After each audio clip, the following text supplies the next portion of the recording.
Assalamualaikum warahmatullahi wabarakatuh. Anak-anakku, untuk pembelajaran akuntansi kali ini kita akan membahas mengenai persamaan dasar akuntansi.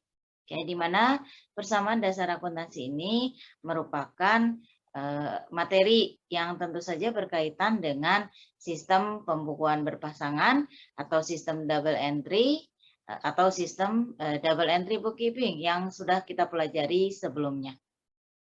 Next. Oke. Nah, untuk materi pembelajaran persamaan dasar akuntansi ini, kita akan mulai dari akun-akun atau transaksi-transaksi yang terjadi pada perusahaan jasa, di mana transaksi-transaksi tersebut tentu mempunyai bukti-bukti transaksi, diantaranya kwitansi, cek, nota debit, nota kredit, faktur, dan sebagainya.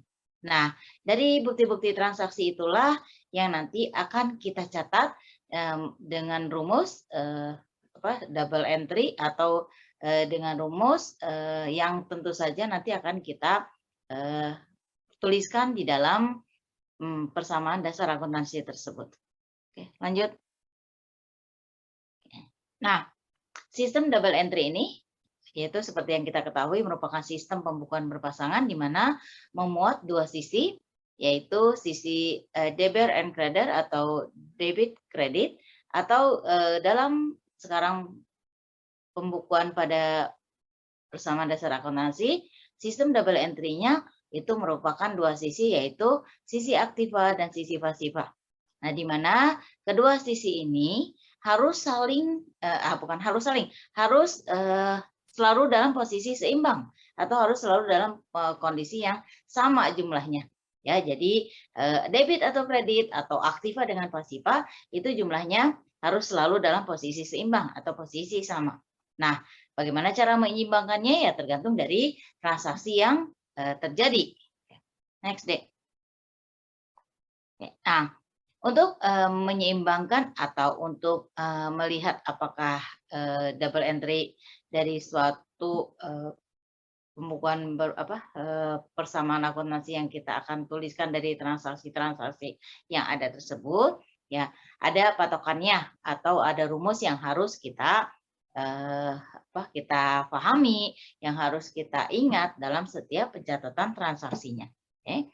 Nah, di mana rumus itu adalah harta itu sama dengan equity, atau harta itu sama dengan modal. Aset sama dengan equity, atau harta sama dengan modal.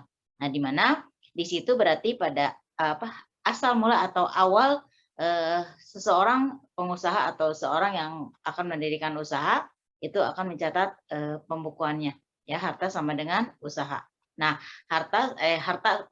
seharta sama dengan modal, atau aset sama dengan equity, ya, di mana di sini apabila modal yang dimiliki oleh seorang pengusaha itu mencukupi, maka rumusnya cukup dengan harta sama dengan modal, atau sama dengan aset sama dengan equity. Nah, apabila modal yang dimiliki oleh seorang pengusaha tersebut itu belum mencukupi untuk menjalankan kegiatan usahanya, maka rumus dari persamaan akuntansi ini adalah harta sama dengan modalnya itu ditambah dengan hutangnya. Hutang yang akan dia pinjam pada pihak lain. Nah, sehingga persamaannya sekali lagi adalah harta sama dengan utang tambah modal. Lanjut. Oke. Nah, sebagai contoh di sini bisa kita lihat ya tabel-tabel atau pencatatan nanti yang akan kita buat ya melalui rumus harta sama dengan modal atau harta sama dengan utang plus modal itu adalah seperti berikut ya, di mana di sini ada sisi harta, ada sisi kewajiban atau modal ya. Kewajiban itu sama dengan hutang plus modal. Ya, di mana di sini di sisi hartanya ada beberapa akun yang tentu saja tercatat di kolom-kolom tertentu. Ini nah, akun-akun ini dari mana bisa kita catat seperti itu? ya. Nah, akun-akun ini yang sebelumnya kita analisis terlebih dahulu ya dari setiap transaksi keuangan yang ada. Nah, jadi dari setiap transaksi keuangan yang ada, sebelum kita catat di dalam kolom-kolom untuk persamaan akuntansi ini, untuk persamaan dasar akuntansi ini, kita analisis terlebih dahulu. Ya, kita analisis terlebih dahulu, akun itu, maaf, transaksi itu nanti akan menimbulkan akun apa. Kemudian nanti akan kita simpan di sisi yang mana dan jumlahnya berapa. Nah, perlu diingat juga bahwa setiap akun itu akan menimbulkan atau akan memunculkan, maaf, setiap transaksi keuangan itu akan memunculkan minimal 2 akun, ya, munculkan minimal 2 akun. Berarti bisa lebih dari 2 akun, oke. Nah, kita bisa lihat di sini bahwa untuk persamaan akuntansi itu ada 2 sisi tadi ya, sisi aktiva dengan sisi pasiva. Di mana di sini untuk sisi aktivanya itu terdiri dari kas ya, sewa dibayar di muka, piutang, kemudian perlengkapan, peralatan, dan masih banyak yang lain sebetulnya ya, tergantung dari transaksi yang terjadi sebelumnya. Dan di sisi kewajibannya atau pasifanya itu ada akun utang dengan modal.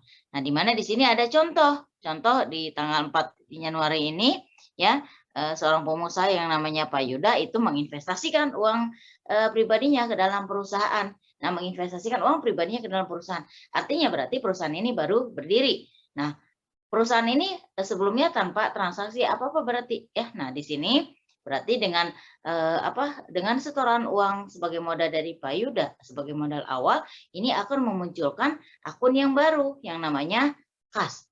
Nah, sebelumnya kan belum ada kas atau uang tunai di dalam perusahaan itu. Nah, karena Pak Yuda menanamkan modalnya sehingga muncul akun baru yang namanya kas. Itu di sisi, nah kita simpan di sisi aktiva. Nah, kemudian di sisi pasifanya apa?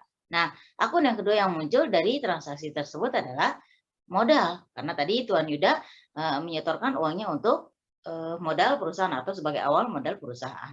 Oke, nah itu ya. Jadi di sisi aktivanya, di sisi aktiva atau hartanya itu ada kas, dan di sisi pasifanya itu ada modal. Nah, keduanya berada di dalam posisi jumlah yang sama. Itu yang dinamakan dengan sistem double entry. Oke. Oke. Nah, baik, itu contoh pencatatan satu transaksi ke dalam suatu pelaporan yang dinamakan dengan persamaan dasar akuntansi, yang dimana tadi memuat dua sisi yaitu aktiva pasiva atau harta dengan kewajiban. Dimana tadi contoh transaksi tersebut sudah menunjukkan bahwa transaksi tersebut memunculkan akun yang akan atau yang bisa kita simpan di sisi aktiva dengan di sisi pasiva. Nah, berarti dari contoh tersebut bisa kita lihat bahwa sisi aktiva dengan sisi pasifanya berada pada posisi jumlah yang sama atau berada pada posisi seimbang ya, seimbang atau balance. Nah, double entry-nya berarti terlihat di sini ya bahwa dua sisi itu dalam posisi sama atau seimbang atau balance. Oke. Nah, untuk contoh-contoh yang lain kita akan bahas di pertemuan berikutnya. Oke, terima kasih atas perhatiannya. Assalamualaikum warahmatullahi wabarakatuh.